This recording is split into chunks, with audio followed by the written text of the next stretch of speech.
Культурная раніца з Таццянай Сапегай.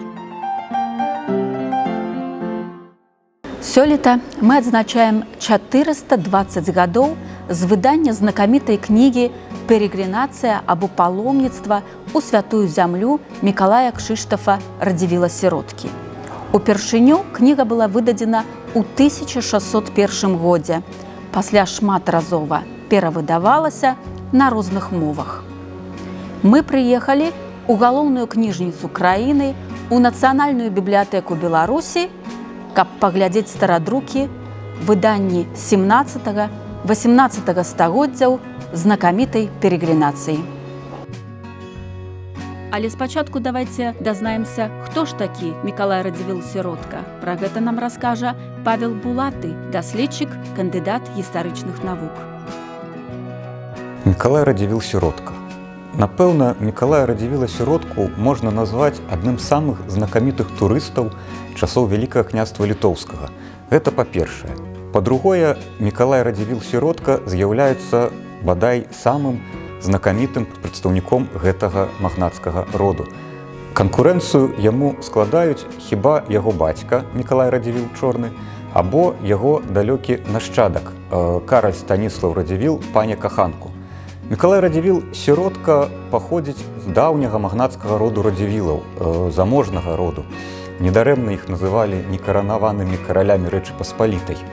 Радзівілы заўжды ўваходзілі ў кіруючыя колы дзяржавы і былі самымі ўплывовымі людзьмі ў Вялікім княстве Літоўскім. Мікалай Радзівіл-Сіротка атрымаў цудоўную еўрапейскую адукацыю. То бок яшчэ да сваёй знакамітай вандроўкі, сваёй пілігрымкі, ён ужо пазнаёміўся з еўрапейскім кантынентам, з еўрапейскімі звычкамі, універсітэтамі. Ён досыць доўгі час правёў у Еўропе. Мікалай Радзівіл-Сіротка адносіцца да пакалення тых радзівілаў, якія ўжо былі пратэстантамі. Яго бацька Мікалай Радзівіл-Чорны, ён завадатар, ён арганізатар рэфармацыі ў Вялікім княстве Літоўскім, і, адпаведна, яго сын першапачаткова таксама належаў да рэфарматарскай плыні, і адукацыю ён атрымліваў у рэчышчы рэфармацыі. Але Мікалай Радзівіл-Сіротка належыць і да таго пакалення, якія адмовіліся ад веравызнання сваіх бацькоў і навярнуліся да каталіцкай веры. Яны ў гэтым, як тады казалі, пакаяліся і вярнуліся ў лона каталіцкага касцёла.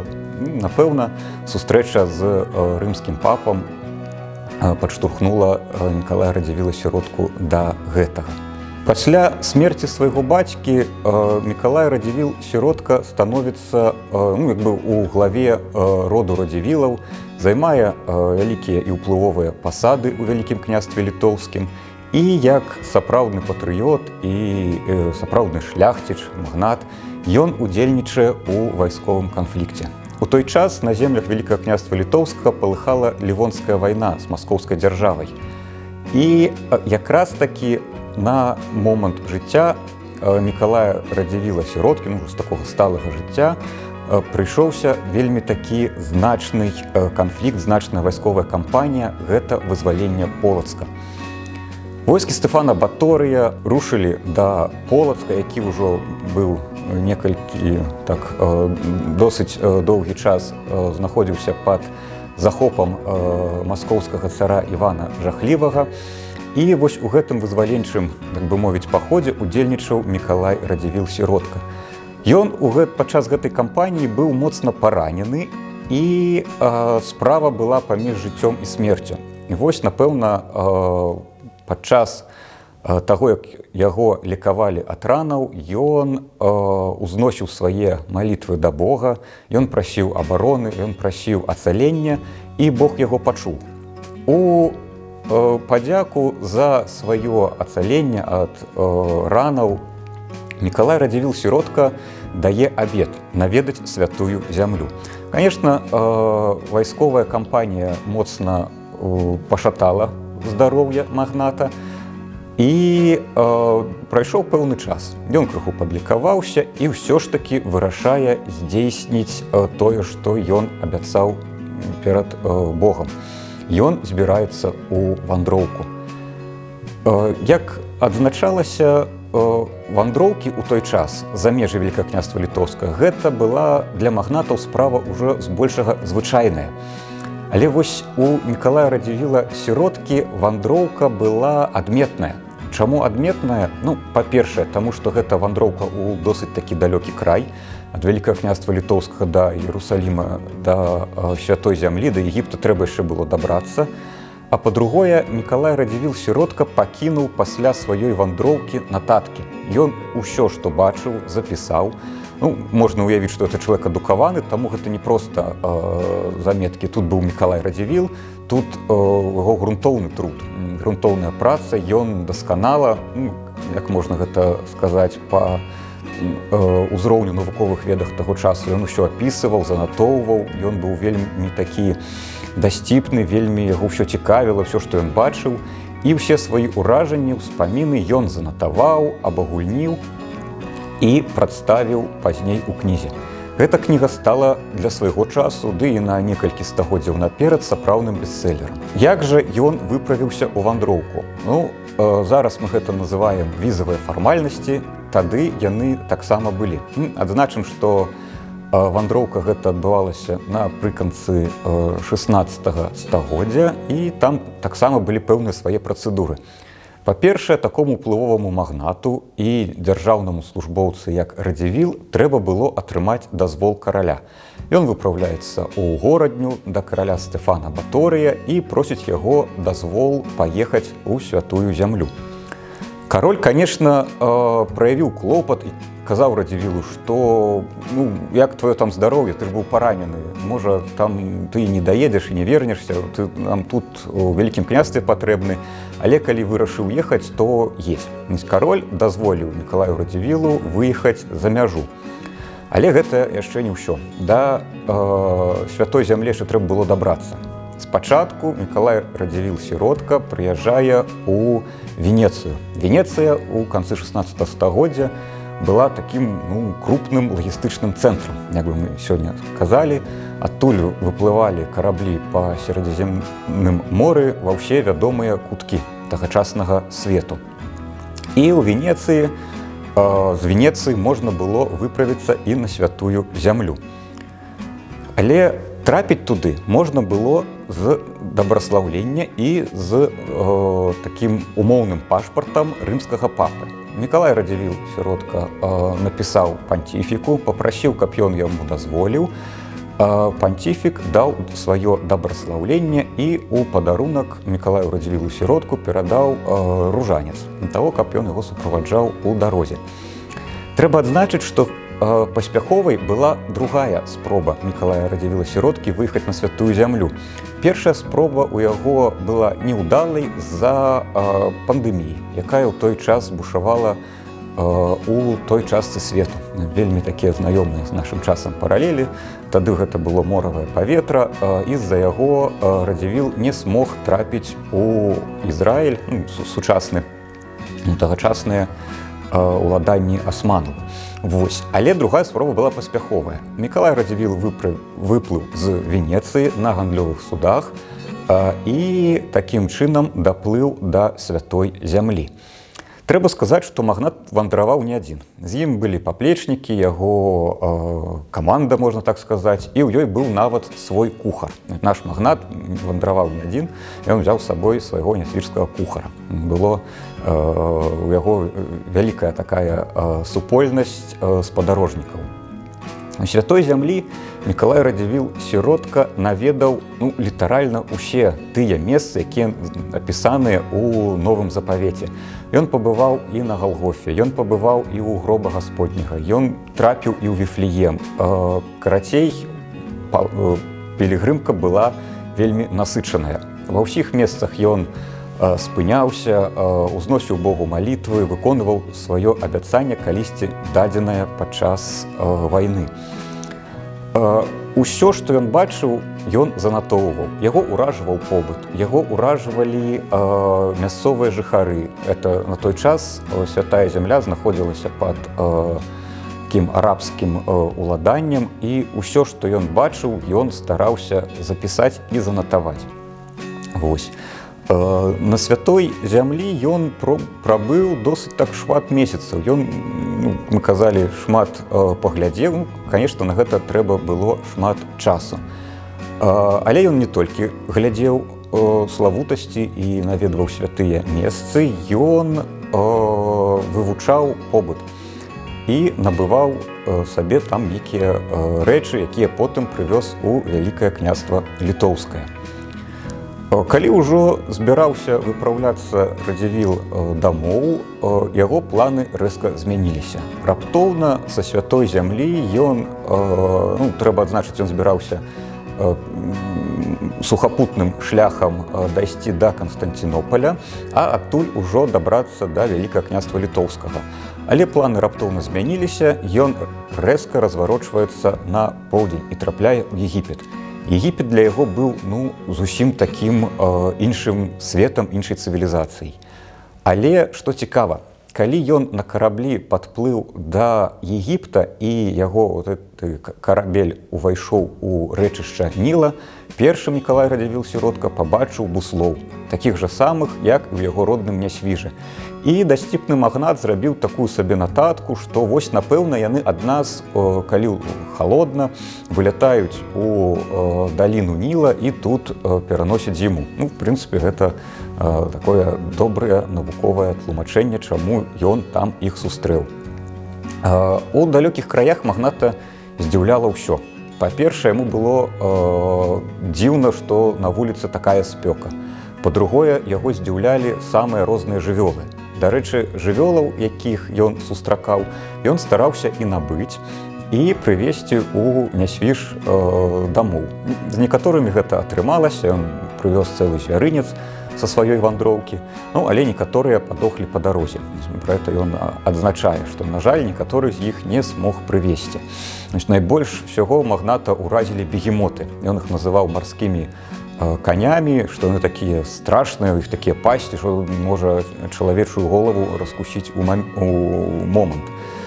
Таму такія падаваліся яму страшнымі жывёламі. Яшчэ у Егіпце яго ўразілі печы, якія самі выводзілі куранят. Ён прывык бачыць, што куранят выводзіць курыца пасля таго, як пасядзіць на яйках. Але ў Егіпце ён пабачыў печы, там ужо горача, і ў гэтыя печы клалі яйкі, і яны там падтрымлівалася тэмпература, яны вылупліваліся без курыцы. Яго гэта вельмі ўразіла. Ён гэта даследаваў і занатаваў увесь гэты працэс.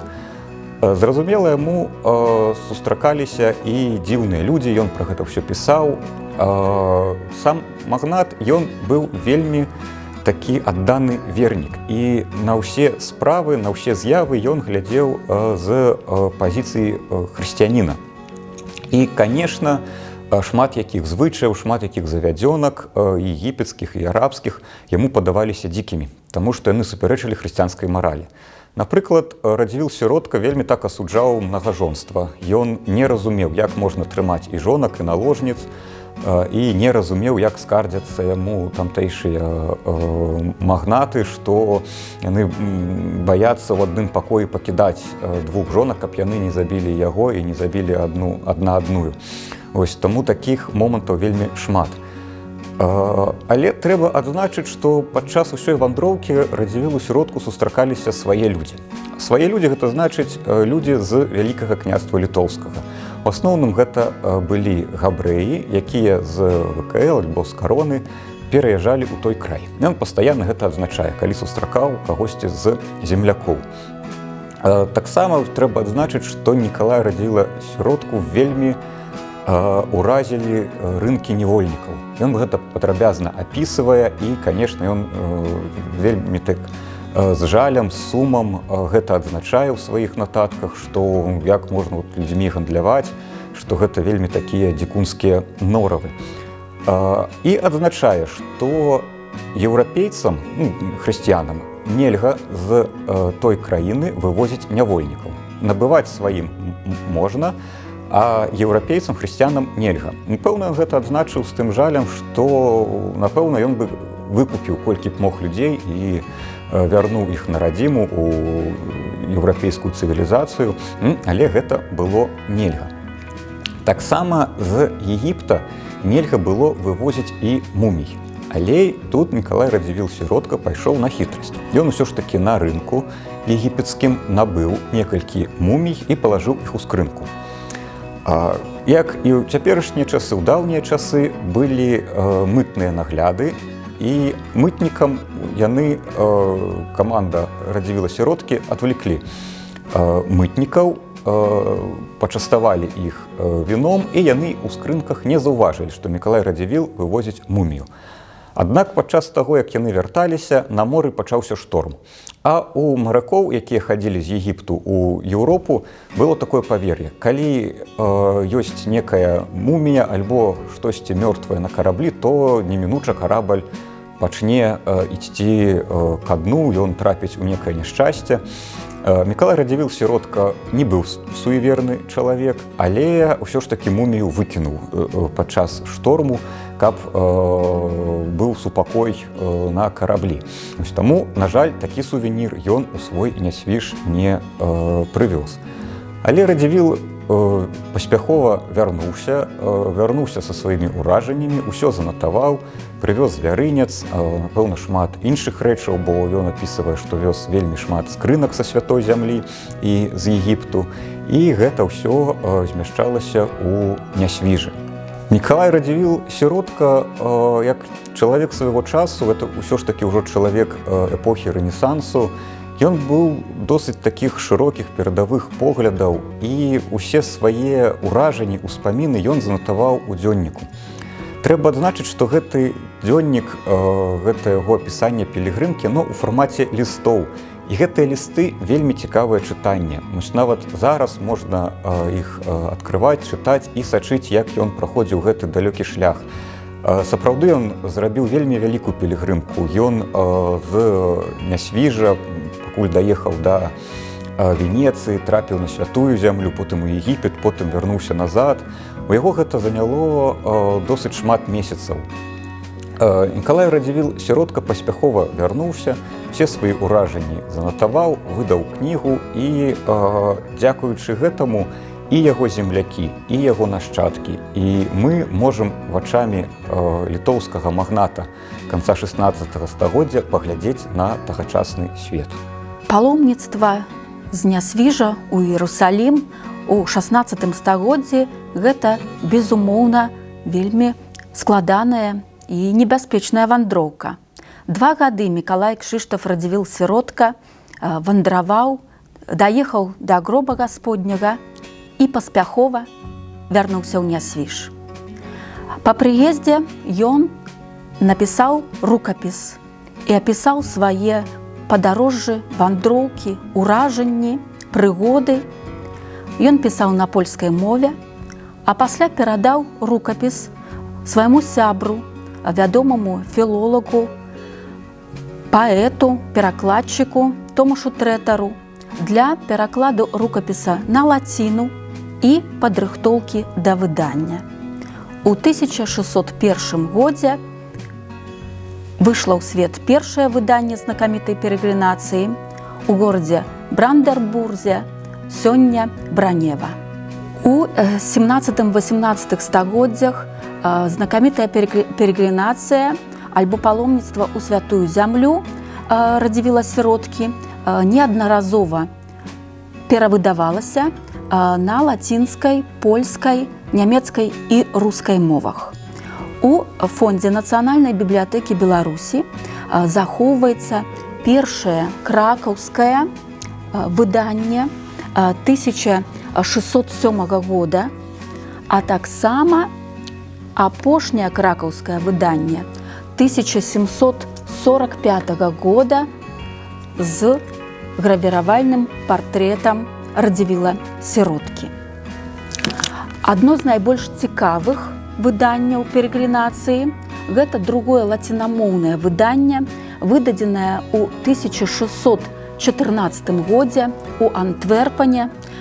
Паказальна, што гэта кніга пры жыцці Радзівіла Сіроткі за 2 гады да ягонай смерці была выдадзена ў адным з найбольш знакамітых выдавецтваў Еўропы у друкарні Плантена Маретуса. Пра гэта нам кажуць і звесткі на такім прыгожым тытульным аркушы экс-афіцыяна Плантініана, а таксама пра гэта сведчыць выдавецкая марка на апошняй старонцы. Пазнаць кнігі Плантена Маретуса вельмі лёгка па выдавецкай марцы, на выяве рука, якая апускаецца за блокаў і трымае цыркуль, і надпіс на лацінскай мове «Праца і пастаянства». Гэта дэвіз знакамітай друкарні. Таксама ў Нацыянальнай бібліятэцы захоўваецца кніга 18 стагоддзя. Гэта першы пераклад перегринацыі на рускую мову. І асаблівасць гэтага выдання таксама ў тым, што яго ў руках трымаў перакладчык Сергей Шупа, які працаваў над перакладам знакамітай перегринацыі на беларускую мову. Ён у старым будынку Нацыянальнай бібліятэкі Беларусі трымаў гэтую кнігу ў руках і займаўся перакладам, які выйшаў пад назвай «Перегринацыя або паломніцтва ясна асветленага князя Ягамосці Мікалая Крыштофа Радзівіла у святую зямлю. У імя Твае, Господзе Хрысце». Пераклад выйшаў у 1994 годзе у выдавецтве «Мастацкая літаратура». Мы ўсе цудоўна ведаем урывак з перегринацыі пра муміі, якія вёз Радзівіл Сіротка да сябе ў Нясвіж. І гэты урывак вельмі цікавы. Падалося мне неабходным дадаць яшчэ і тое, што самі маракі, на моры дасведчыўшы, сцвярджалі, нібыта на якім караблі ёсць мумія, дык карабель той або вялікай небяспекі, альбо пэўнай загубы не пазбегне. Калі я ў Каіры апускаўся у пахавальні або пячоры, дзе гэткія целы ляжаць, купіў я і ўзяў два – мужчыны і жанчыны. І так, зусім, як былі загарнутыя, кожная на 3 часткі падзяліўшы, загадаў пакласці ў скрыні. Калі яшчэ на беразе пачуў і ад маракоў, раіўся з гандлярамі, што мне з тым рабіць, калі б тое праўдаю было.